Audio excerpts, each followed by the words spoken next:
Hey, Bill, is that you? Yes. How are Awesome. you? Good. How are you doing?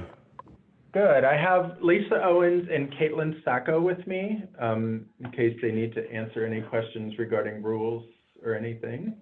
Okay, great. Well, let's just dive into it. Thank you so much for coming on this call. Been wanting to have this for a while, so I really appreciate it. Um, I thought that I just kind of go over the agenda of sort of We lost you there. you and your team want to talk about as well, Bill. Okay. I'll kind of go over the premise, and I've talked to you about this before, about growing the sport and where we're at today. I have three ideas I'd love to discuss with you. We can also, discuss anything that you want to. I have a couple of pre-submitted questions that people wanted me to ask you, and then I thought I'd open up for Q&A. Okay, I'm just checking in that people aren't having audio problems. Courtney, You are going in and out a little bit on our okay, end. let me try calling in from my phone. Okay. Sometimes that's on the phone. Okay, great. Clear as a bell now for Courtney. Sorry about that, guys. So thank you, everyone, for tuning in. Lisa and Caitlin, thank you for getting on the call, and Bill as well. We've got about 40 people on the call here. We got Andrea, Anna, Bill, Bobby. So we got a good group here. We can have a good conversation. I'll keep everybody else on mute, but if you want to chime in on the chat, I'll try to put your comments into the conversation. So, my premise is basically that U.S. horse sports appear to be small and shrinking when I look at some of the data. And when I compare it to companies like Germany, which apparently is one of the biggest, if not the biggest, most popular sports, I think horse sports are kind of facing obscurity when you compare them to, tennis or baseball, basketball, obviously.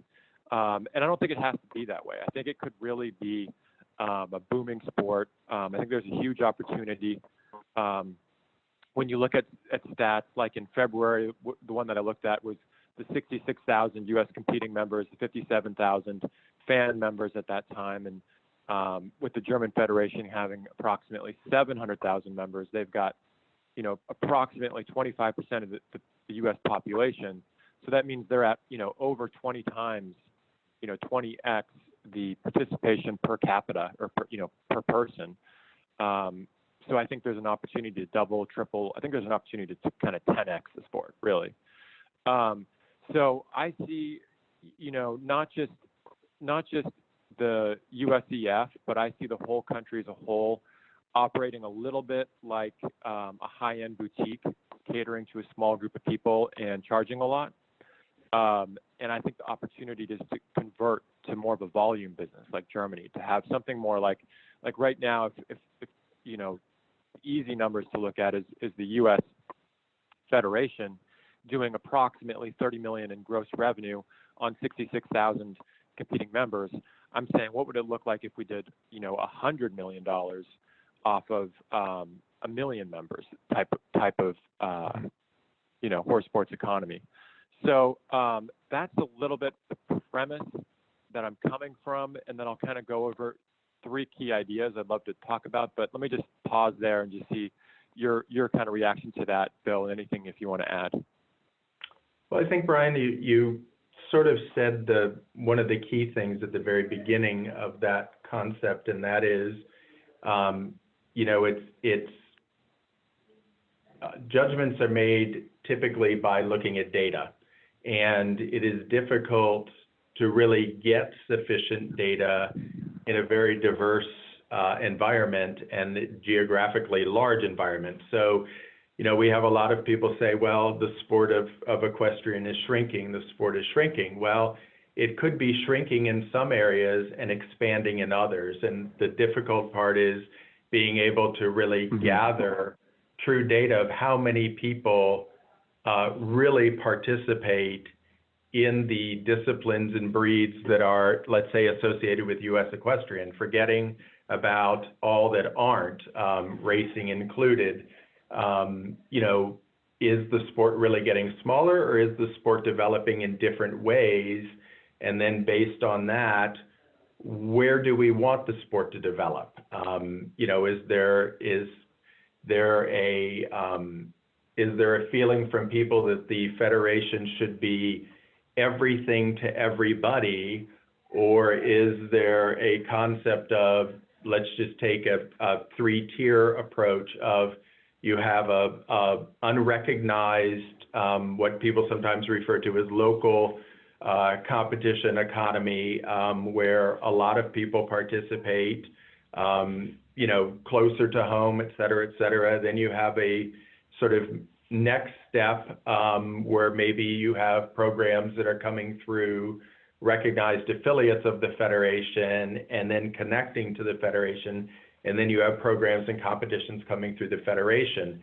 Is the idea, and I'm putting the question out, is the idea that all of that collapses and we just have one organization overseeing and making a connection with everybody, or is having that tier system very beneficial and we just need to look at other opportunities along that pipeline? Well, I get that's the key question. That's my question to you is, I look at it like having a system where only the very, very rich can compete in USEF recognized competitions as a problem that needs to be addressed. But if you don't see it as a problem, like, it's great. That's the key question, really, before we go further. Is it a problem that it's? I think there's a perception, and certainly at certain levels that might be the case. At a level where you are participating at the very top of the sport, to be competitive in the international field of play and on the world stage, those horses do cost a lot of money. And unless you've been lucky enough to develop one that you've brought along since it was a young horse, which has probably become worth that kind of money to someone else, the reality is that at that level, it is going to be more expensive, but at that level, not that many people participate at that level. In reality, you could only send a finite number of people on teams, et cetera. But I think to your point, does the federation have a broad enough stable of products where people of all levels of resources, and not just financial, but time as well, and part of that time is travel, so close to home, do we have a robust enough stable of products where people of all walks of life can participate? And if we don't, as an organization, are we partnering with our affiliates and with other groups outside of USEF that we're affiliated with, like the American Horse Council's Time to Ride program, or the Interscholastic Equestrian Association that does, I think it's now 4th grade through 12th grade. Are we partnering with enough groups to provide avenues for people to participate in the sport? Got it. So let me kind of go to idea number one, I guess. Okay. For me, if your goal was to increase the amount of people that are involved, increase USEF membership, specifically competing membership, one idea that I have is to have a major national marketing campaign, either funded by USEF or a foundation with similar interests. And the concept is basically also, another benefit is to rebrand horses a little bit, because there's something, like when I just talk to people in the street, or if you walk around, they're just, the brand is, again, it's a question of, do you want to do a volume business, or do you like the current brand? I would love to see it rebranded. And basically driving traffic to riding academies owned by USEF members. It makes sense as a form of investment for USEF, the way I look at it. If you were looking for a concrete strategy to increase competing membership, if that's even a goal, the cost to acquire a client for a riding academy, it might be $500. Like, you might spend $500 in ads to get a client for a riding academy. the lifetime value of a USEF member, I mean, you tell me what that is, the average lifetime value. I put it here as maybe $3,000. So that's where I see it as a form of investment and providing an ROI for USEF. And then, you know, getting more kids introduced to horses at quality riding programs, you know, I look at that as a win-win for really everybody all the way through, because they, you know, some of them, like you said, they're going to, you know, engage in different products through the horse show, you know, through the horse economy. But anyway, I just wanted to get your reaction to that idea and throw that out there. So I think, you know, from my experience personally in the business, when I was a trainer and professional horseman for 35 years, you know, the evolution of the sport has been that with the larger shows that, you know, nowadays offer everything from lead line to World Cup qualifiers, et cetera, you know, stables changed their business models a lot, and they were able to bring everybody to one horse show, which is great in a lot of ways. And at the same time, maybe an unintended consequence is that the system I grew up in of riding schools and things sort of melted away a little bit and disappeared to some extent. And that's why I think it's the creating a network of and a directory basically of riding academies and riding schools and places where people can, you know, go and have their first horse experience and get, you know, fall in love with the horse, fall in love with the sport of equestrian, get a great foundation and keep riding. So I think in today's world, it's important to have the partners like American Horse Council and IEA and other groups like that who are out there, US Pony Club, who have networks of riding academies and riding schools where they're already putting together these groups and have looked at them. And if we can help them make a connection, sort of a connect the dots type thing, where you could look at a United States map and you could type in a zip code and up would pop numerous riding academies in that area, or you could even filter it by 25 miles, 50 miles, et cetera. There's a lot of different ways to do it.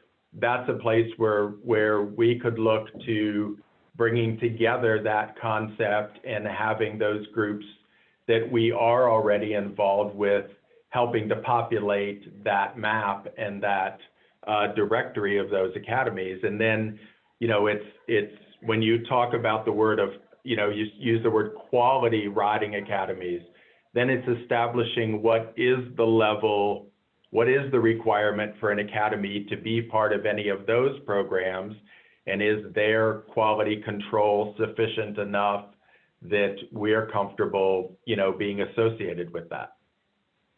Yeah. Yeah.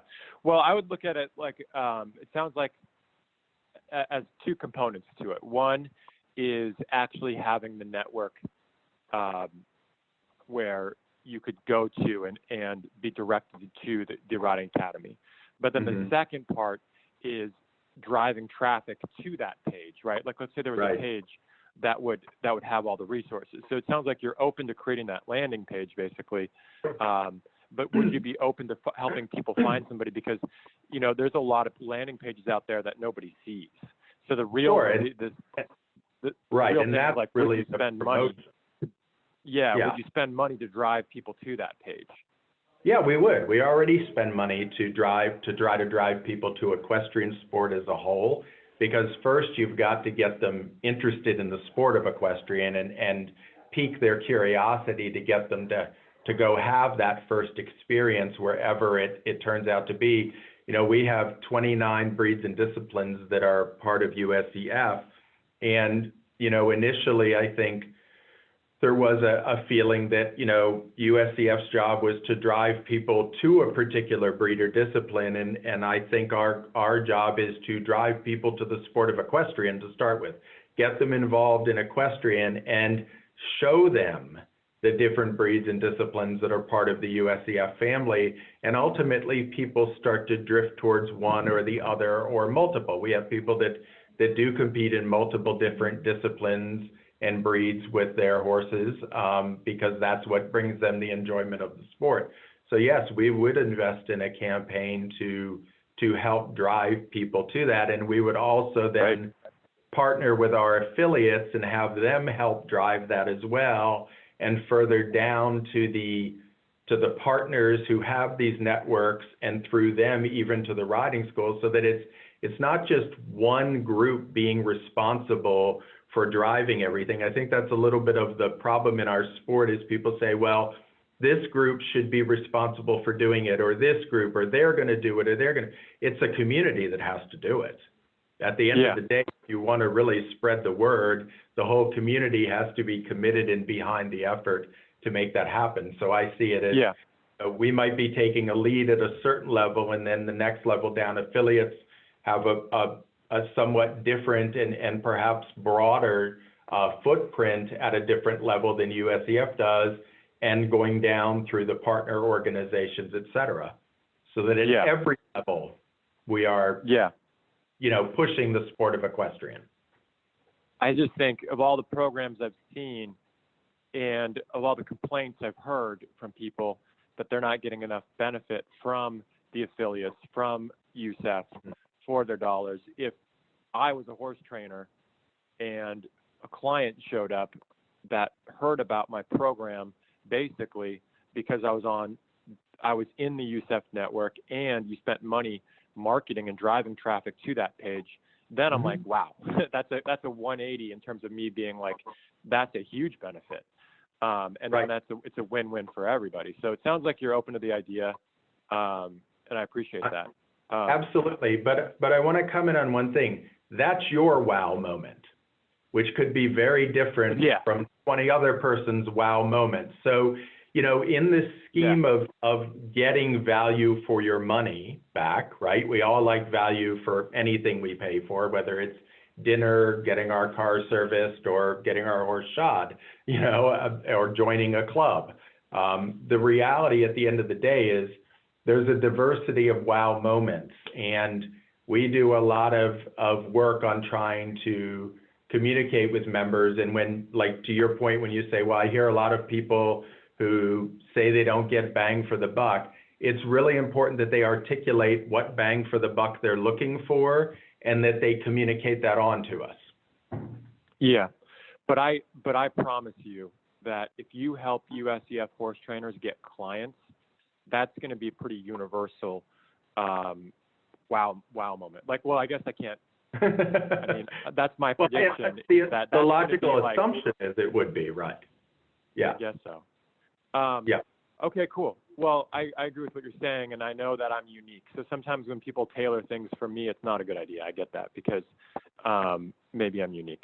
But it's not that your value proposition isn't valid or important to us. It's just we always have to remember, as an organization, you can't just run back and forth between certain points. You have to look at the scope of all the things, manage the resources, but growing awareness of equestrian is fundamental to the sustainability of the sport. And that in itself, to your point about drawing people in and then directing them to an experience, right? That all gets caught up in that fundamental premise of, to grow the sport, we have to grow awareness, and we also have to push that the sport, there's a positivity about being involved in equestrian sport. And there's an area of responsibility that is a community we all have that I think is rarely thought of before people use social media, and that is that the world reads social media. So if you are spending your entire time being negative on social media about the sport you participate in, you have no idea the depth of push away from the sport that is doing, actually. And I'm not sure that as a community, people pay enough attention to that, and we even have people that say, well, how come you can't get a sponsor for this or a sponsor for that? Look at what employers do now about looking at people's social media history. Look at what colleges do about looking at people's social media history. look at what sponsors do about looking at what people are doing on social media. Not that it isn't a good platform for dialogue, but it also can have a very negative impact on sports as well. Yeah, but I would totally agree with that. But I would also question, and just to have that discussion, if you see something really bad going on, should you just not talk about it on social media because you don't want to hurt? Like there was somebody that was electrocuting their horse. I saw on social media a barrel racing competition, and some people are like, don't share that because we don't want PETA to see, and other people are like, no, we need to like bring this forward and show people and shame this person so that people don't electrocute their horse, you know? So there's that. And then the other question I'd have for you is, I know you're not on social media, and you don't. What's your kind of? Because part of me is like, look, if people are upset with USEF and they're complaining about USEF, I wonder if USEF would sort of engage them on social media, if that would throw gasoline on the fire, or they'd be like, okay, I feel heard, and it would die down. Or is it better to not be there at all? No, the decision about not being on social media is a personal one. I don't honestly have enough time in the day to deal with that. Also, if there's something I need to know, I have a marketing department that keeps me informed, and other people that watch social media and keep me informed of what I need to know.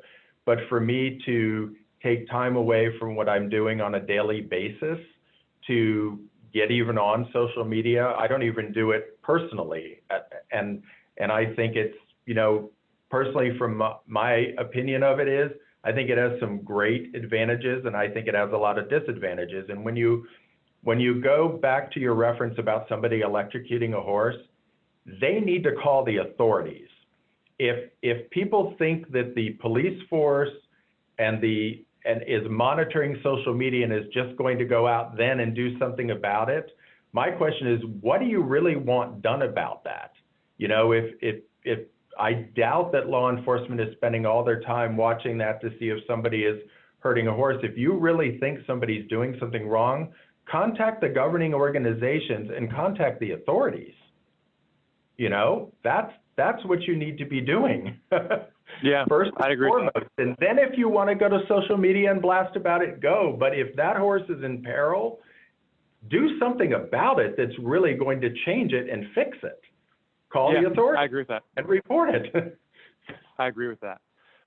Okay, well, let's go to idea 2. Because I'm hoping. How much time do you have, Bill? How much time have you? I have to be in another meeting at noon. I have another call at noon. I'm going to try to get through this quickly so that we can have time for some Q&A. Idea 2 is lowering the cost of USEF competitions, particularly all competitions, everything. I think that the horses, it's hard for you to impact, but you do have an impact over the price of USEF competitions, I believe. After you get introduced, let's just say you grew the sport and you ran a marketing campaign, you got more warm bodies into academies.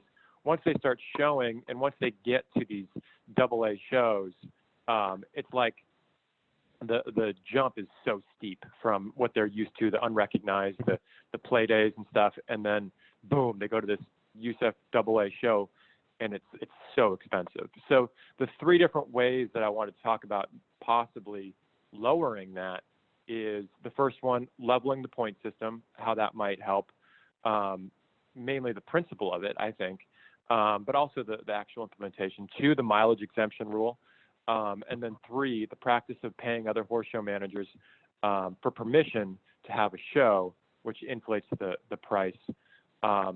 So when I looked at the current point system in the hunters, and I understand that this is only a small part of the products, but when I saw that you got 10 points for a first place at a C show, 15 for a B show, 20 at an A show, and 25 at a AA show. And then when I took a look at sort of what were the criteria to be a CBA AA show or to be an exhibitor at these shows, it was only that those shows, had bigger arenas, had bigger bleachers, had more prize money, had hot food, had water trucks. They just were more expensive, things that make it more expensive, but there was no,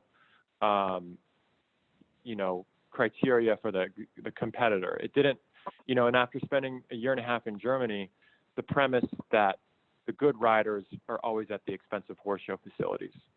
That wasn't true at all in Germany. There was very, very good riders at really, really inexpensive bare bones shows. So out of principle, that premise didn't make sense to me. And when I talked to you and your team a little bit about it, that just sort of offended me out of principle, even though I don't even have a hunter right now or even chase points, just out of principle, I didn't like it. And I really appreciated that basically your team wrote a rule change proposal where you leveled the point system, and this is out there now, and I'm going to put this in the chat here for anybody that wants to actually read the whole proposal. But basically, you guys, helped spearhead a proposal that all the committees are going to sort of get a chance to weigh in on this year, and they're doing that now. But you scratched that out and made it flat, so that you'll get the same amount of points at a C show as you will at a AA show for the hunter competitions.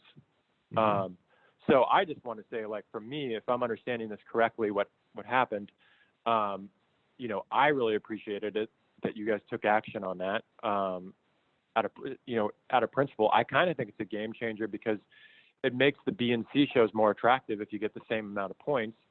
And it's just a good sign that you guys are, willing to look at things and make some changes.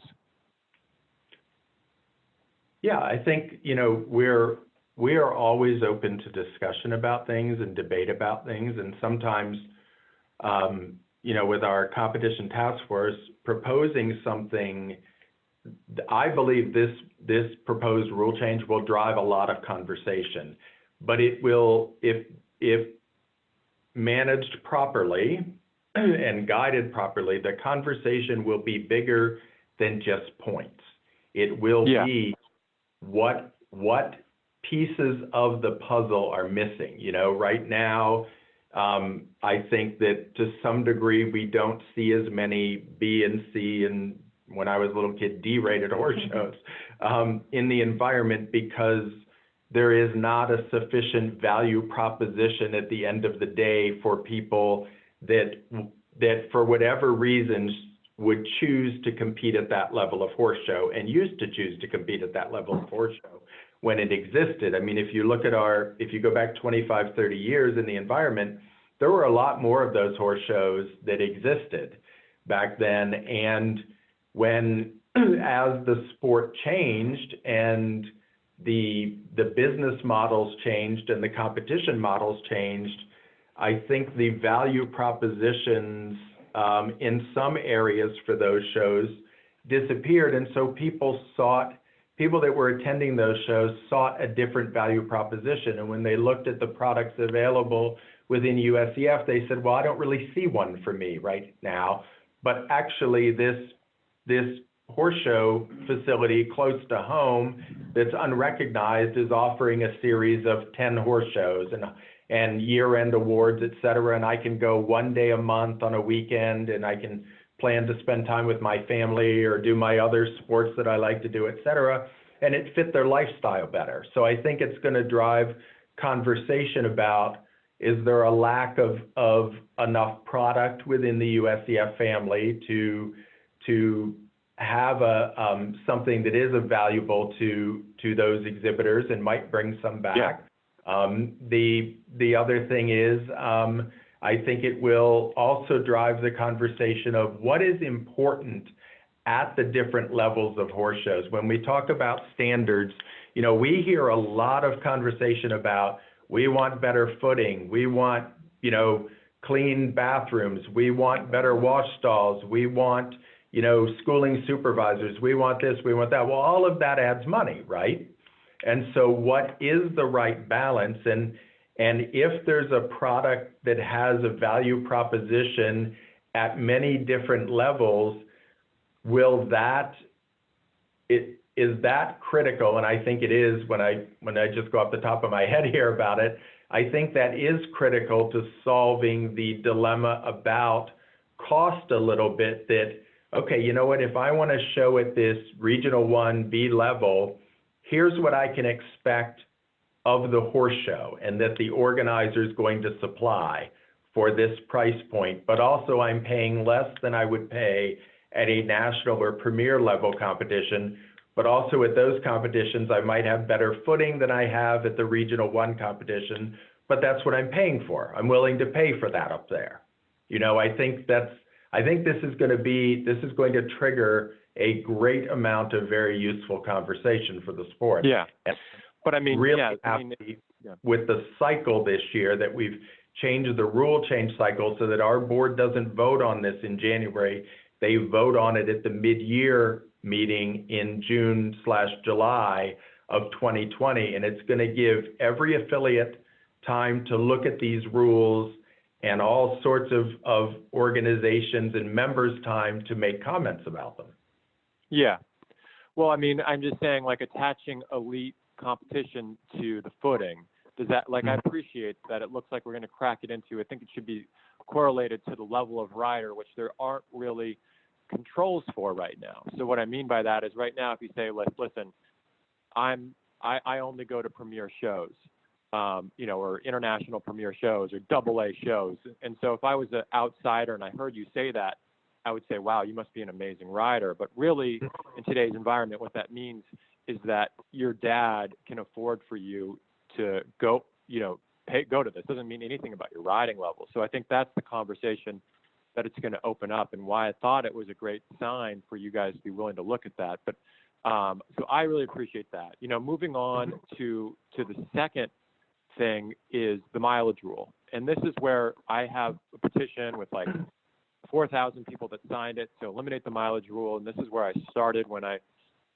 really was looking at how to lower the cost of shows, because, you know, when you give, you know, somebody a territory of, you know, 100 miles, 200 miles radius, right? The 200-mile radius, circle with the 200-mile radius is a bigger surface area than the entire state of California. So it doesn't allow price competition. I'm sure you've heard this. You know, Germany regulates the price of horse shows. They put a cap on it, and it's like tiny. I don't know how they actually put on a show. Well, I guess we know how. They just rope off a field. But they, you know, they put not all. Yeah. What? Not all Some of them levels. are nice. I don't know how they do it. And I think that's actually a interesting question to really, like, that'd be another idea is do some investigating, like, how does Germany do it? But, you know, basically what I found out is there's the mileage exemption rule, which to me is, you know, good enough for now, because what I really would like to see is other horse show managers being able to put on a show and being able to compete on price, to have some price competition. You know, the mileage rule to me is like another form of ageism, because generally speaking, you give a horse show manager a license and they get to keep it. Like, I talked to a horse show manager that said he inherited his dates, like, by will. So it's like, you know, how, if I wanted to put on a show, there's just in a area, a lot of these dates are taken forever. And so you only see managers over 50, over 55 in some areas. You know, the younger people just can't even get into the market. So you don't see innovation as to the degree you would if you're like in industries where new you know, business owners are coming in with new ideas and wiping out the people that are obsolete. You don't see that. So I wanted to get your opinion on, you know, a lot of people don't know about the mileage exemption rule, that you'll take a look. Like, if a new competitor wanted to come into a market, they could submit a request to get a mileage exemption rule. What are situations that you think people would be granted one for, and ones that they wouldn't? And I want to give you one, like, situation. You know, I'll leave it at that. Like, what situations would you love to see a horse show manager come in and submit it, and what would it be rejected? So, you know, each mileage exemption is looked at on an individual basis, and it's looked at in accordance with what a person is wanting to do, you know, an offer, what other competitions in the environment, and then, this is where it's so important for the people listening and the people you're talking to read the rules. It's really important to read the rules, because the mileage exemption rule is fairly specific about situations which could result in a mileage exemption being granted. And looking through the rule actually right now to find the exact page of that. So it's actually it's GR 315 in our rule book, which is available on our website, and it's under point 3. So it's the Federation may consider different circumstances in determining whether mileage exemption is warranted. These include but aren't limited to, and I'll give you the major categories: competition standards. So if somebody isn't meeting the standard of competition, that kind of thing, if there's overcrowding of competitions, there's such a density of horses and riders that the existing competitions, it's so crowded, it's creating a negative environment rather than a positive experience. Those are types of competition standard situations that could warrant an exemption. Under competition and calendar factors, if there are not, like let's say there's a premier level 6 premier hunter level 6 jumper competition, but in that same area, there's no regional 1 or regional 2 competition. That could warrant it. You're offering a different product to a different level of competitor. That could be a situation where an exemption would be granted. Looking at sport growth and visibility, does the competition bring something unique to the environment that could really, create, to our point earlier, awareness of equestrian sport on a giant scale? Is it bringing television with it? Is it bringing, a type of class or event that is sort of a showcase event that's going to bring a lot of fans, that's going to promote our sport well, et cetera? That's a situation that could warrant having a mileage exemption. So there's a lot of different factors that go into it, but for somebody interested, there's an opportunity. If you are just coming in and wanting to go 10 miles down the street from an existing competition that's, let's say, a premier level 4 jumper competition, to do exactly the same thing just 10 miles away because you don't want to travel 10 miles to the other one, and you're really going to offer nothing different, that's when it's going to be hard to get an approval, because the existing competition, you're not changing price point, you're not changing anything, you're just replicating what's already there, and that is serving the needs of the members of the community already. So what if you're providing the exact, what if your mileage exemption request is basically, I'm providing the exact same experience and it's in the same location, but I'm going to compete on price? It would just, that's where we have to look at each individual case. It's how much are you competing on price, et cetera, and how sustainable is what you're doing going to be. So if you are in the environment and over time it eliminates this other competition from being viable anymore to be in our environment, and that person drops out completely and you drop in as a priority date holder, are you going to continue at that price point? Are you going to continue to offer what you did, et cetera, or were you just waiting to put somebody out of business and then all of a sudden you're going to go up in your prices?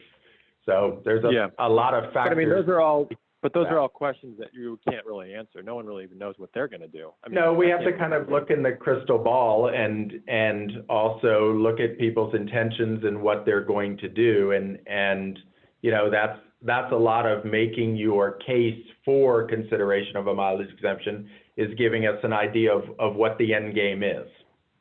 And to your point, that some of it we won't know about, Yeah.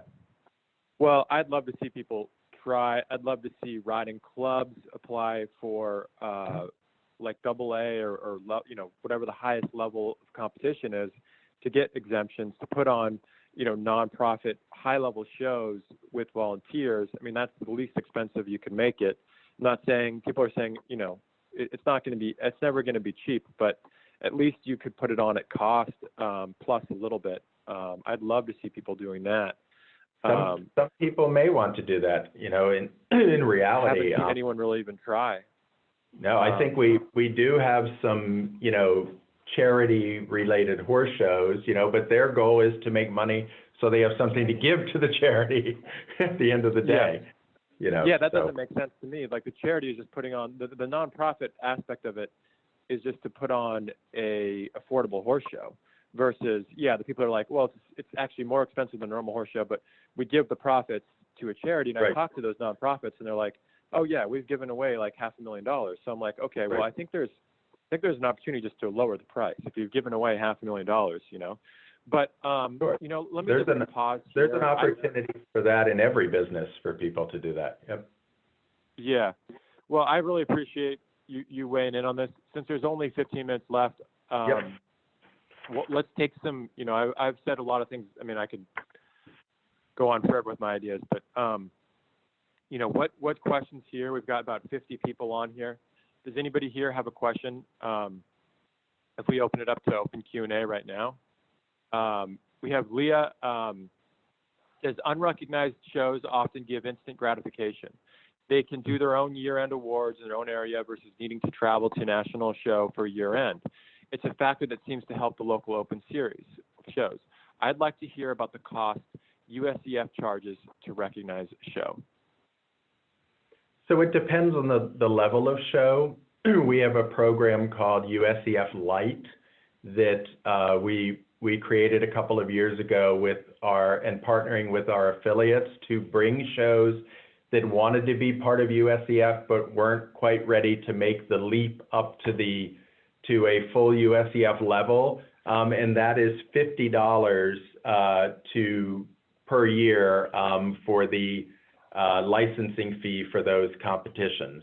And then when you go up to what I'm going to call regular competitions, you're going to get in the range of a base of $100 plus a add-on for per horse that competes there.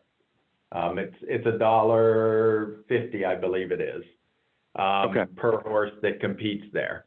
And then, of course, there's certain membership requirements at different levels. Our USEF Lite program that we do with affiliates, there's a very low level of membership requirement and a low level of requirements on the competition. One of the major ones is the insurance, but we have a company that we work with if the licensee isn't able to place the insurance themselves, that will give a reasonable rate for them to get, competition insurance, et cetera. So Courtney wanted to hear, I've been talking about this other idea that I have, and this is taken from Germany. Germany allows amateurs to make up to $450 a month and still compete as amateurs. I love this idea because I work with a lot of riding academies, and it's really hard to find the ideal person that can help teach a few lessons here and there because you can't really afford to pay much. Amateurs are already there, and a lot of amateurs don't want to do it for free. Like they're not going to sit there and teach beginner lessons for free, and they don't want to lose their amateur status. And so then they end up kind of going into the market, and it's difficult. Some people find a way to do it, and that's fine. But I look at allowing amateurs to make $450 a month, up to $450 a month, or something like they do in Germany, still show as amateurs. This is another thing that opens up a whole new can of worms, kind of like the leveling the point system. But I wanted to hear your reaction to that idea. So the amateur rule already has some stipulations in there for people that are hired by summer camps and et cetera. And there's actually a proposal right now that's live that is that also gives a little more context around people that teach riding for therapeutic riding programs and things like that. I think that's something that people debate almost on a yearly basis. Should the amount of compensation or should the amount of gifts be higher for amateurs than they are now, which hasn't really changed in probably 15 years. I think it's $300 you can receive in some sort of gift per year. Should we allow amateurs to be sponsored? Because there were a lot of amateurs that are those brand ambassadors, I think they're called, who then receive product from those brands that they then go on the internet and do things on social media to attract people to buy certain attire and other products. And that's really become actually a job for people to be brand ambassadors. And so now should that be a violation of amateur status if your actual job is brand ambassador? I think these are great questions. And, individuals are permitted to propose rule changes. If you've been a federation competing active member for 5 years or more, you can submit a rule change, and individuals have a date, which I think is September 1 of each year, where they have to submit their rules prior to that date. And that can go into the rule change system, and they can go around and, stump for their rule, and campaign for its approval. I think one of the first questions that's always asked when something like this comes up is, how do you monitor it, and do we need to monitor it, or do we just rely on people to turn others in if they think somebody has exceeded, let's say, the $400 a month? Because even right now, from time to time, we have people that, contact us that an amateur isn't an amateur, and in some cases that's been found to be true. In other cases, they didn't realize people were married because they had different last names or something was different than they really thought it was. So I think one of the big things for people to be prepared for that propose those kinds of changes is, okay, how do you manage that? And what is the limit? If it's 400, maybe it should be 1,000. I don't know. And I think at what point does an amateur become a professional if they're acting like a professional? In what, I think that's really the crux of it. When does that happen? And I think doing some research on that to find out from people what they think is reasonable is a good thing to do, Well, it brings me to the more logical point that you can't really enforce it. I mean, I had a friend who was protested successfully, and she was given a pair of boots, and she got told on, and it promotes this kind of tattletale culture, and the person that gave her boots was her friend, but it's like, was she sponsored, or was it a gift? Right. And what a waste of money and resources that USEF had a hearing and had people look at this, when reality is, if you're a professional, it should be because you have a certain skill level, you have a professional license, a test you passed, and the class that you compete in at the shows, again, kind of going back to leveling the point system. I mean, for me, like in Germany, it's based on your show record and your riding level. That is so black and white, versus currently, you guys have to try to determine how I made, like, let's just say I am making money right now. I'm an amateur. I was a professional. I mean, how do you guys really know what you're going to ask for my tax returns? Or, you know what I mean? It's just a weird, the current situation is you guys are looking into how I make my money as an amateur. And how do you, I'll turn that question. How do you know that I'm not making money teaching lessons? Right. If we get we won't know unless somebody sends us something and says, hey, Brian is teaching lessons. I actually took one. I've got a canceled check, or I, videotaped giving him cash for my lessons, or I've seen this happen, or I've got this tape of him standing in the schooling area giving instructions to his coach's students. So clearly he's part of the coaching team, That's the kind of stuff that comes in. But to your point, you brought up something really interesting that is a different dynamic in some of the foreign countries than it is in U.S. In the U.S. is that there's a requirement, a government requirement in some of those countries that professional horsemen be certified and licensed. And that's very different than the U.S. So if in the U.S. we had a requirement that professionals had to be licensed and certified. That would make life a lot easier because, to your point, it would be based on education, experience, and perhaps, record, and efficiency of certain levels. That would certainly make the amateur versus professional thing a whole lot easier for people to. But then I thought that was a USEF thing, but that's a government thing. Because I got my hair cut the other day, and always in the corner of the mirror is their government license to cut hair. You know what I mean? Yeah. Yeah. So USEF could go out and say, hey, every professional has to be certified. With 29 breeds and disciplines, we're going to need 29 different sets of criteria, right? And when we look at the Dressage Federation, Hunter Jumper, and Eventing, they each have a program for providing trainers some recognition for going through their program. They're all voluntary, and they all struggle, because it's voluntary. And, in our sport, people want. Sometimes I've heard, well, we don't think the program is valuable enough, or it's too expensive to do, or it's this or it's that. But certainly in our world, if the U.S. government said, to teach riding lessons, you need to be a professional and you need to be licensed, wow, that would go a long way to defining groups of people for a lot of different reasons. Yeah.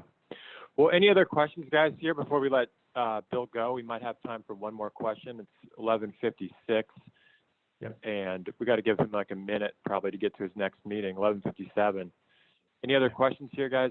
Bill, I really appreciate you coming on and having this conversation, as well as all the action you took on leveling the point system, your willingness to market campaigns, and look into that. So, if people have, Brian, one last thing, if people have ideas or people have questions, I myself, not doing social media, I'm not going to see them. So, what, my email's out there, our entire staff's email's out there on the directory.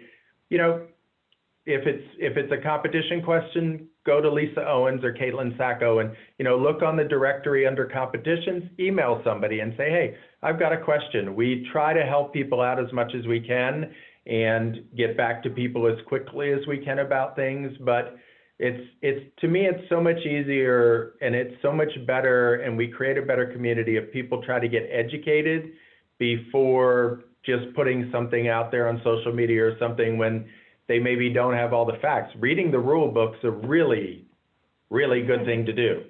When I helped start US Hunter Jumper 15 or so years ago, David O'Connor said, he was president of the federation, he said, well, how are you coming up with the bylaws? And I had spoken to Sonia Keating here at USEF about looking at their bylaws. I said, well, I have a stack next to my bed of bylaws of all the different affiliates, and I'm reading through them to figure out how we're putting this puzzle together.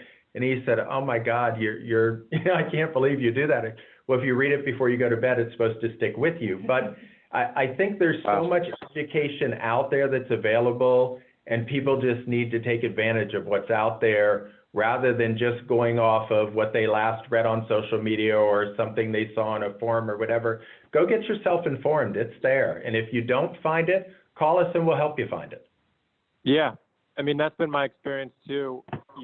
I was somebody that was complaining on social media, writing petitions, and I reached out to all you guys. I reached out to every board member. I talked to Lisa, and I did dig through the rules. That's partially how and found that there was, you guys are open-minded, and when I went to the rule change proposal thing, right now there's 20 rule change proposals out there, so it's not as people are really, I think, are super jaded, and I think there is an opportunity to make it is more of a dynamic organization than I thought, and I think you guys are open to ideas, and I appreciate that. So, everyone, thank you so much for tuning in. We have 60 people tune in, so thank you. Lisa and Caitlin, thank you for being on the call too. And Bill, thank you for your time. Absolutely. Have a great day, everybody. Take care. Bye-bye. All right. Bye, guys.